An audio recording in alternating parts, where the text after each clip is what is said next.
បាទហើយថ្ងៃនេះផងដែរកូនក្លាសក៏មានបទចម្រៀងមួយបទដែលជា original song ថ្មីរបស់បង Ino សម្រាប់លើកយកមកបកស្រាយផងដែរបាទហើយដែលបទនោះគឺមានចំណងជើងថាចង់ទៅកន្លែងមួយហើយសង្ឃឹមថាមិត្តភ័ក្តិសម្ដាប់ហើយនឹងចូលចិត្តទាំងអស់គ្នាណាហើយការបកស្រាយរបស់កូនក្លាសគឺអត់ភ្លេងទេអូខេរីករាយសម្ដាប់ជាមួយនឹងកូនក្លាសទាំងអស់គ្នាដូចតទៅបាទទ្វីបលោកចង់អៀតផែនដីក៏លំអៀងខ្លាំងម្ល៉េះ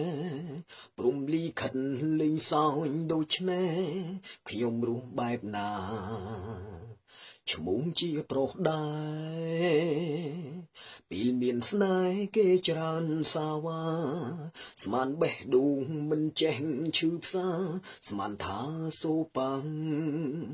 នេះមិត្តចង់ទៅកន្លែងមួយដែលបេះដូងចង់ទៅមិនចង់ដើរលើផ្លូវដែលមិនពេញចិត្តសោះឡើយចង់រត់ទៅចង់ទៅឲ្យឆ្ងាយឆ្ងាយពីផែនដីនេះហើយមិនចង់ឡើយជួបស្នេហ៍ហេងសយបែបនឹងបើសិនគ្មានខ្ញុំរស់លើផែនដីធំមួយនេះប្រហែលគ្មានទឹកភ្នែកយំយែងព្រោះរឿងស្នេហាដែលហើយឈឺចាប់ចោមិនស្រណុំក៏លែងសោស្ដាយសូមទៅចោះអ្នកក្បត់មិនណាយកុំឲ្យខ្ញុំជួបទៀតហត់ណាស់ចង់ទៅកន្លែងមួយដែលបេះដូងចង់ទៅមិនចង់ដើរលើផ្លូវដែលមិនពេញចិត្តសោះឡើយចង់រត់ទៅចង់ទៅ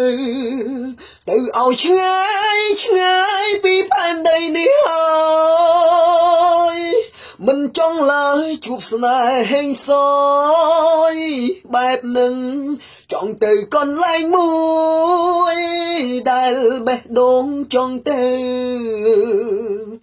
មិនចង់ដើរលើផ្លូវដែលមិនពេញចិត្តសោះឡើយចង់រត់ទៅចង់ទៅឲ្យឆ្ងាយឆ្ងាយពីផែនដីនេះហើយ